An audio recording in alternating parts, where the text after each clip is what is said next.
रामचरितमानस अमृत यात्रा में सभी सुधी श्रोताओं का हार्दिक अभिनंदन, स्वागत है। सभी सुधी श्रोताओं को मेरा सादर प्रणाम। भगवान गणेश जी महाराज और माँ सरस्वती की कृपा से यह अमृत हम सबको सदैव मिलता रहे। नाम राम को कल्पतरु कलि कल्याण निवासु, जो सुमिरत भयो भांगते तुलसी तुलसीदासु।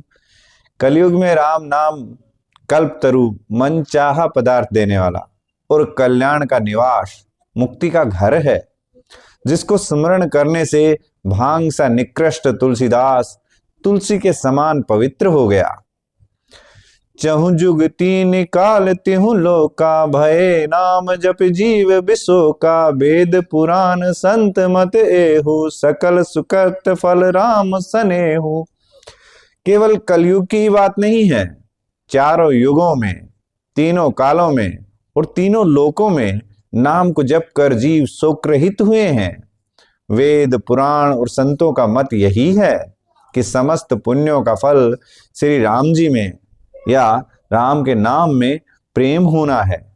भगवान ने स्वयं भी कहा है, ढाई आखर प्रेम को पढ़े सो पंडित होए। वो ढाई आखर इसी के लिए कहा गया है कि राम और कृष्ण जब आते हैं तो भगवान ने इसी के बाद प्रेम पूर्ण अवतार के रूप में अपने को धरती पर अवतरित किया था। क्यों? क्योंकि वही ढाई आखर है कृष्ण, और कृष्ण ही राम है। तो लगभग लोग पंडित हो गए, परंतु कृष्ण बोलते हैं, कृष्ण नहीं बोलते, और सही उच्चारण यही है कृष्ण। जब उस ढाई आखर को बोलना सीख जाते हैं तो तीनों लोक में प्रेम हो जाता है और उसी से राम नाम की प्राप्ति होती है। ध्यान प्रथम जुग मख विधि दूजे, द्वापर परितोषत प्रभु पूजे। कल केवल मल मूल मलीना, पाप पयो निधि जन मन मीना। पहले सत्य अर्थात सतयुग में ध्यान से, और बाद में दूसरे त्रेता में युग में यज्ञ से, और द्वापर में पूजन से भगवान प्राप्त और प्रसन्न होते हैं। परंतु कलयुग में केवल पाप की जड़ और मलिन है।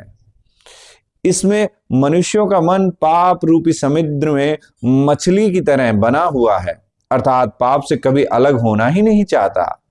इससे ध्यान, यज्ञ और पूजन नहीं बन सकते। तो इसलिए इसमें तो भगवान अपने नाम से ही आपकी नैया पार कराने वाले हैं। तो इसलिए नाम का बड़ा इसमें महत्व है। नाम काम तरु काल कराला, सुमिरत समन सकल जग जाला। राम नाम कलि अभिमत दाता, हित परलोक लोक पितु माता। कहते हैं कि ऐसे कराल अर्थात कलयुग में, इस काल में तो नाम ही कल्प वृक्ष है, जो कुछ भी इच्छा करते ही देने वाला है, जो स्मरण करते ही संसार के सब जंजालों से को नाश कर देने वाला है। कलयुग में यह राम नाम मनोवांछित फल देने वाला है।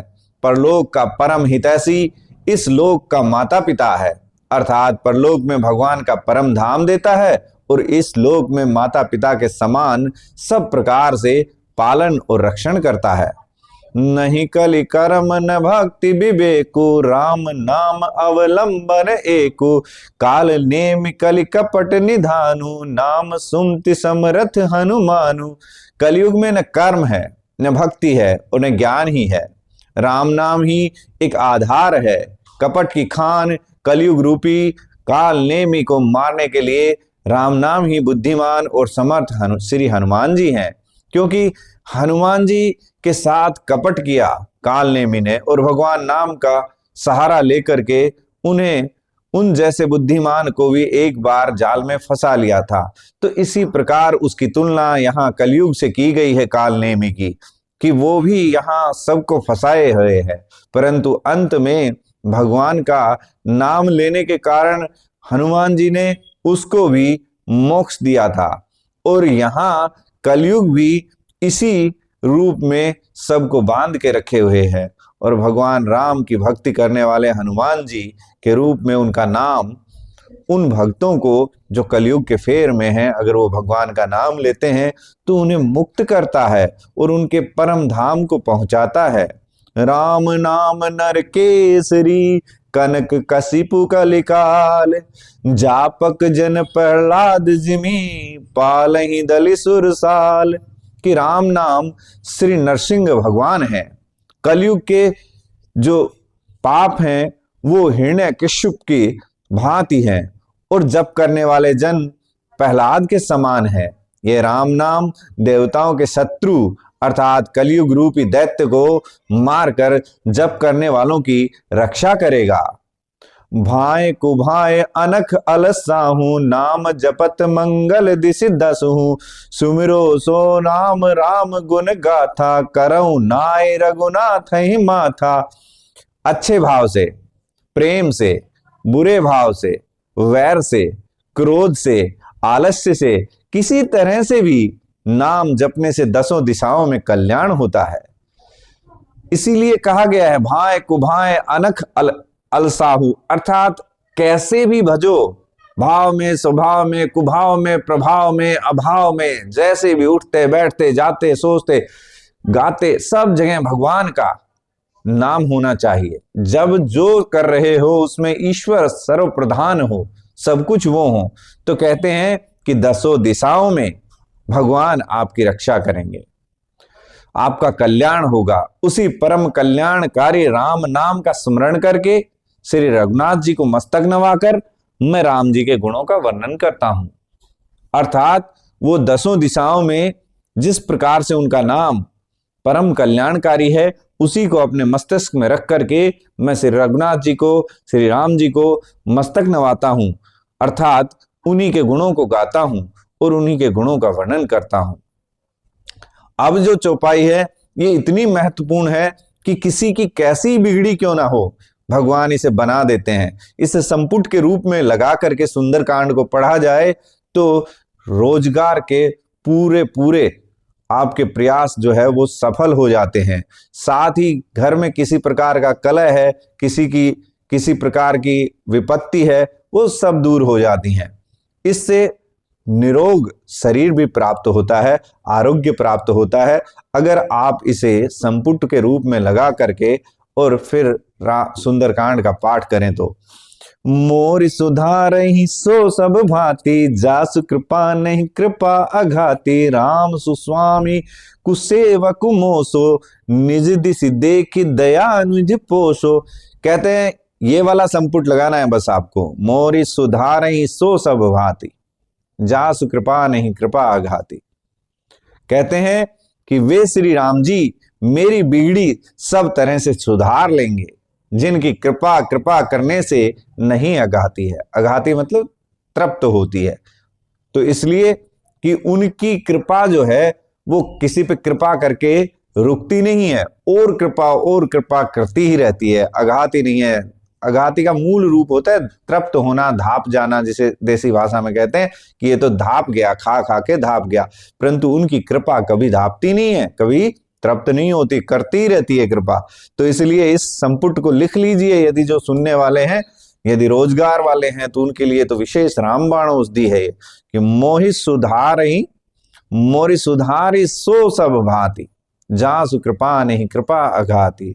जैसे बोलते हैं ना संपुट, जब भी राम सलाखा चलती है या किसी प्रकार से रामायण का पाठ चल रहा होता है या कोई सुंदरकांड का पाठ चल रहा होता है तो उसमें बोलते हैं मंगल भवन मंगलहारी द्रवंश दशरथ अजिर बिहारी, सिया राम जय सिया राम। इस तरह से जो भी संपुट बोलते हैं उनमें ये सर्वोत्तम संपुटों में आता है, जो किसी भी प्रकार की बाधा हो उसमें बिगड़ी में भगवान बना देते हैं। इसीलिए तुलसीदास जी कहते हैं वे श्री राम जी मेरी बिगड़ी सब तरह से सुधार लेंगे, जिनकी कृपा करने से नहीं अगाती है। राम सुस्वामी कुसेवक कुमोशो, कि राम जैसा स्वामी और मेरे जैसा कुसेवक अर्थात राम सा उत्तम स्वामी और मुझ सरीखा बुरा सेवक, इतने पर भी निज दिशि देखी दया निधि पोषो, इतने पर भी उन दया निधि ने अपनी ओर देखकर मेरा पालन किया है। क्योंकि वो खुद को देखते हैं कि मैं राम हूं, वो किसी का बुरा नहीं मानते, वो भगवान है, वो मर्यादा की निक्षेप की थाती हैं। इसलिए भगवान के लिए कहा है कि लोक कहूं वेद सुसाहिब रीति, विनय सुनत पहचानत प्रीति, गनि गरीब ग्राम नर नागर, पंडित मूड मलिन उजागर। लोक और वेद में भी अच्छी स्वामी की यही रीत प्रसिद्ध है, अर्थात जो अच्छे स्वामी हैं, अच्छे मालिक हैं, उनकी ये रीत प्रसिद्ध है कि वह विनय सुनते ही प्रेम को पहचान लेते हैं। अर्थात कोई उनके पास आकर के निवेदन करे तो उसके निवेदन में उसके प्रेम को पहचान लेते हैं। अमीर गरीब गवार नगर निवासी, पंडित मूर्ख बदनाम यशस्वी, सबको वो जानते हैं। सुकबी कुकबी निज मति अनुहारी, नरपहि सराहत सब नर नारी, साधु सुजान सुशील नृपाला, ईस अंश भव परम कृपाला। कहते हैं कि चाहे कोई सुकवि हो, कोई कुकवि हो, सभी नर नारी अपनी अपनी बुद्धि के अनुसार राजा की सराहना करते हैं। और साधु बुद्धिमान सुशील ईश्वर के अंश से उत्पन्न कृपालु राजा सुनिसन मान ही सब ही सुबानी, भनीति भक्ति नति गति पहचानी, यह प्राकृत मही पाल सुभाओ, जान शिरोमणि कौशल राउ, रिझत राम स्नेह निशोते, को जग मंद मलिन मति मोते। कहते हैं कि सबकी सुनकर, यानी ईश्वर के अंश से उत्पन्न कृपालु राजा सबकी सुनकर और उनकी वाणी भक्ति विनय और चाल को पहचान कर सुंदर मीठी वाणी से सबका यथा योग्य सम्मान करते हैं। यह स्वभाव तो संसारी राजाओं का है। कौशलनाथ श्री रामचंद्र जी तो चतुर शिरोमणि हैं। श्री राम जी तो विशुद्ध प्रेम से ही रीझते हैं, पर जगत में मुझसे बढ़कर मूर्ख और मलिन बुद्धि और कौन होगा। भगवान के लिए कहा कि 60 सेवक की प्रीति रुचि, रखहि राम कृपालु, उपल किए जल जान जहीं, सचिव सुमति कपि भालु। तथापि कृपालु श्री रामचंद्र जी मुझ दुष्ट सेवक की प्रीति और रुचि को अवश्य रखेंगे, जिन्होंने पत्थरों को जहाज और बंदर भालुओं को बुद्धिमान मंत्री बना लिया है। ये बात कई बार आश्चर्य की होती है कि कितना बड़ा राजा किस प्रकार से कहां गया। जयशंकर प्रसाद जी भी लिखते हैं इसके लिए कि अथा सिंधु सा विस्तृत, एक निर्वासित का उत्साह, दिखाई दे रही है अब तक भग्न रत्नाकर की राह।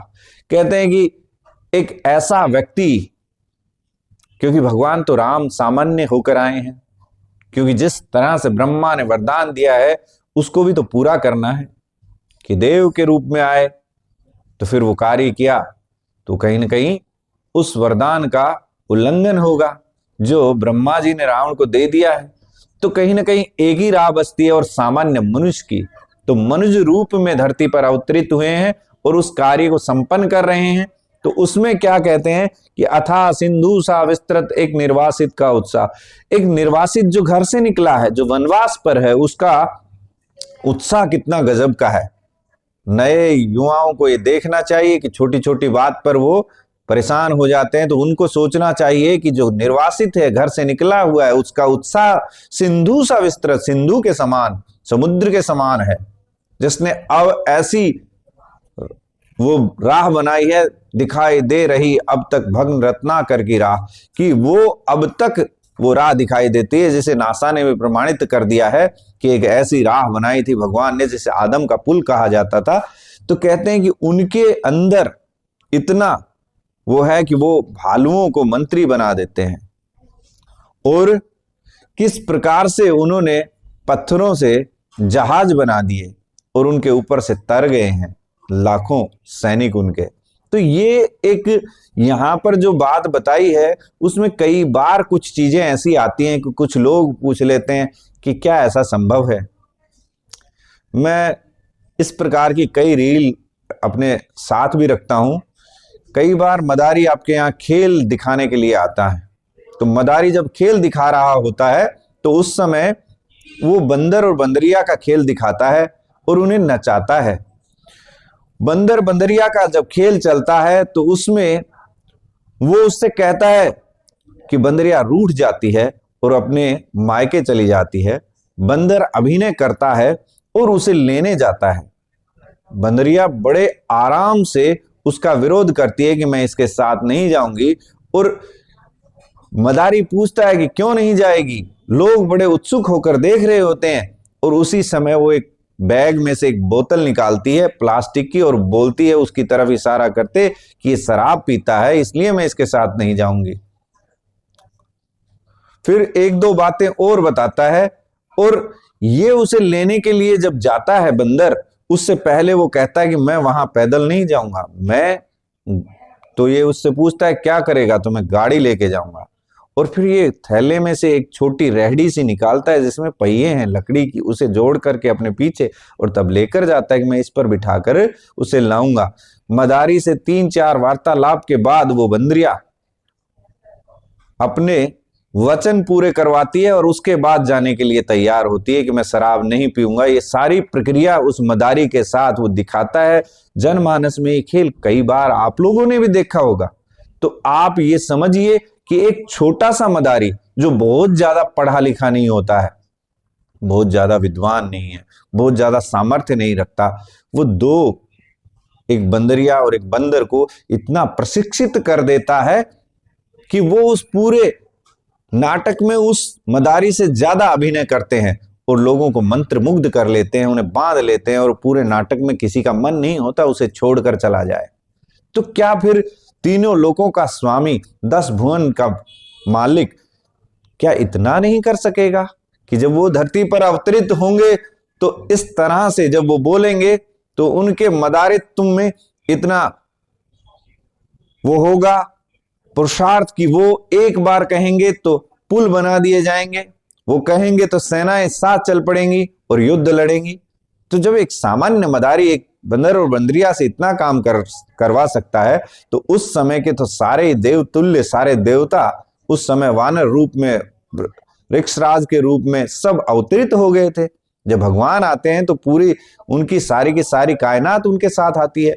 तो क्या ये नहीं संभव है कि जब आज के ये मदारी इतना कर सकते हैं तो भगवान तो सारे संपूर्ण लोकों के मदारी हैं, सारे संपूर्ण लोकों को नचाने वाले हैं। तो क्या ये सत्य नहीं है? इसलिए इन चीजों पर हमेशा पूर्ण हृदय से विश्वास करना चाहिए कि ये भगवान ने सब किया है। हो कहावत सब कहत राम सहत उपहास, साहिब सीतानाथ सो सेवक तुलसीदास। सब लोग मुझे श्री राम जी का सेवक कहते हैं और मैं भी बिना लज्जा संकोच के कहलाता हूं, कहलाने वालों का विरोध नहीं करता।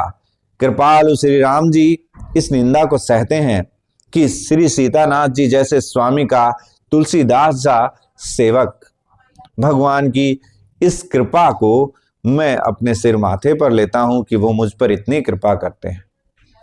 कल की यात्रा में जो आया था कि किस प्रकार से भगवान के राम नाम ने अजामिल, गणिका और गज को मुक्ति प्रदान की।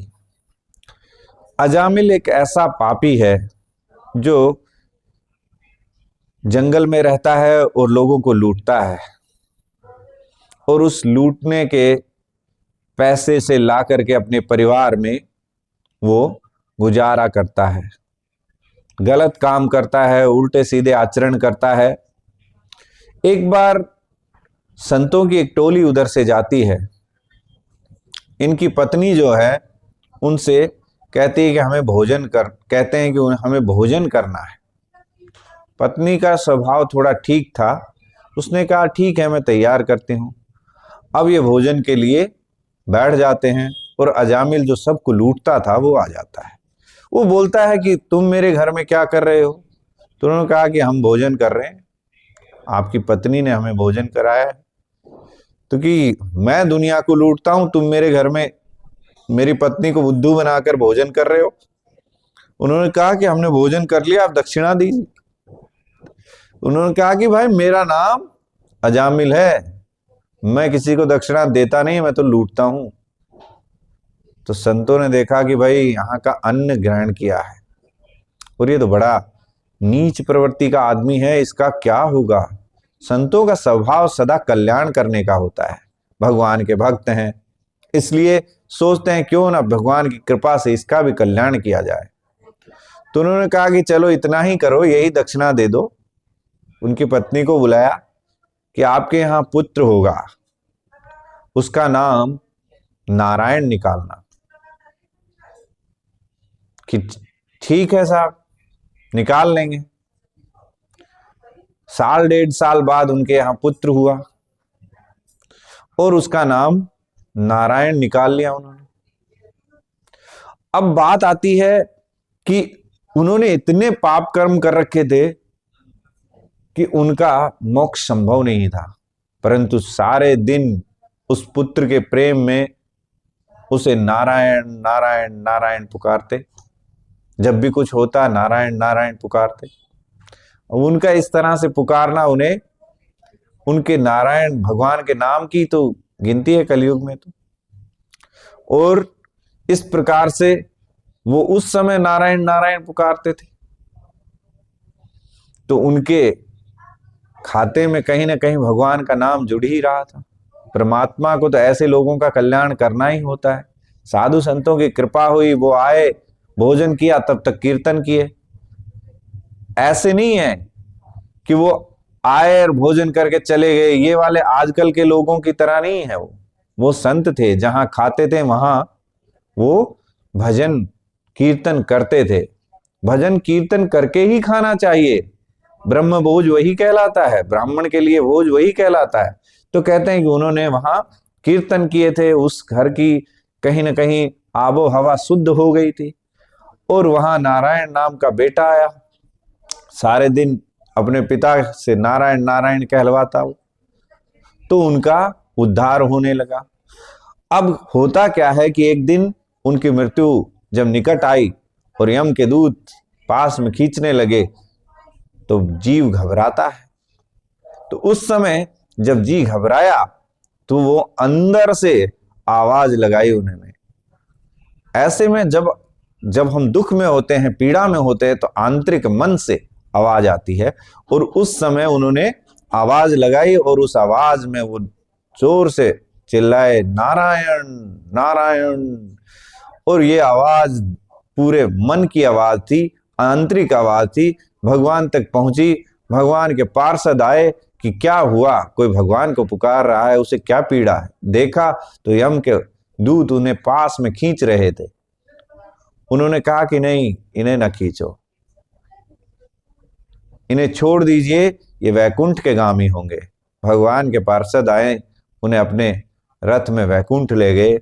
एक ऐसा व्यक्ति जिसने मोक्ष सोचा भी नहीं होगा, जिसने सदैव कुकर्म किए थे, उनके ऊपर संतों की जब कृपा हुई, भगवान का नाम लिया गया, तो इस प्रकार से उनका मोक्ष हुआ।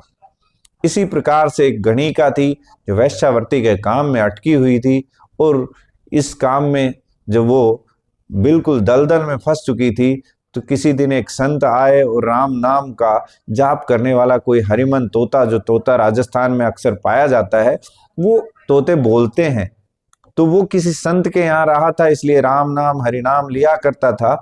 और उस राम नाम के उच्चारण के कारण वो उसके साथ साथ उच्चारण करने लगी और सुनने लगी उस राम नाम को, और उसकी भगवान ने ऐसी गति की कि वो मोक्ष को प्राप्त हुई, वैकुंठ को गई।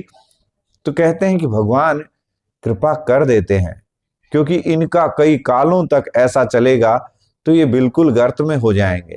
तो इसलिए साधु संतों की कृपा हो जाए तो ऐसे मोक्ष प्राप्त हो सकता है, भगवान नाम की वजह से उनकी शुद्धि हो सकती है। और गजेंद्र मोक्ष की कथा सबको पता है कि किस प्रकार से वो मगरमच्छ के द्वारा पकड़ ली गई थी, उनकी सूंड और उनका पैर। तो उन्होंने भगवान को याद किया और भगवान को स्मरण करने के कारण उन्होंने उन्हें मोक्ष प्रदान किया, वहां से मुक्त किया। और उसके बाद अब गजेंद्र मोक्ष को जो भी कोई पढ़ता है तो उनके जीवन में किसी भी प्रकार की बाधा है उससे वो पार पा लेते हैं। यही भगवान नाम की कृपा है। बोलो सियावर रामचंद्र की जय हो। ओम चिंतामणि हनुमते आयुष्यारोग्य स्वर्यादि वांछितम सकलम मम सिद्धिम नवनिधिम देहि देहि स्वाहा। ओम अत्युत्बलधाम हेमशैलां वन्देऽहं धनुज्वन् कृशानं ज्ञानिनां मकरगण्यं सकल गुण निधानां वानराणां मत्स्यं रघुप्तप्रियभक्तं वाज्जातं नमामि। ओम हुं जुं स भूर्भुवः स्वः त्र्यंबकं यजामहे सुगंधिं पुष्टिवर्धनम् उर्वारुकमिव बन्धनान् मृत्योर्मुक्षीयमामृतात् भूर्भुवः स्वः रोजुं स ओम। ओम भूर्भुवः स्वः तत्सवितुर्वरेण्यं भर्गो देवस्य धीमहि धियो यो नः प्रचोदयात्। ओम शांति शांति शांति। ओम। सभी सुधी श्रोताओं को मेरा सादर प्रणाम, नमस्कार।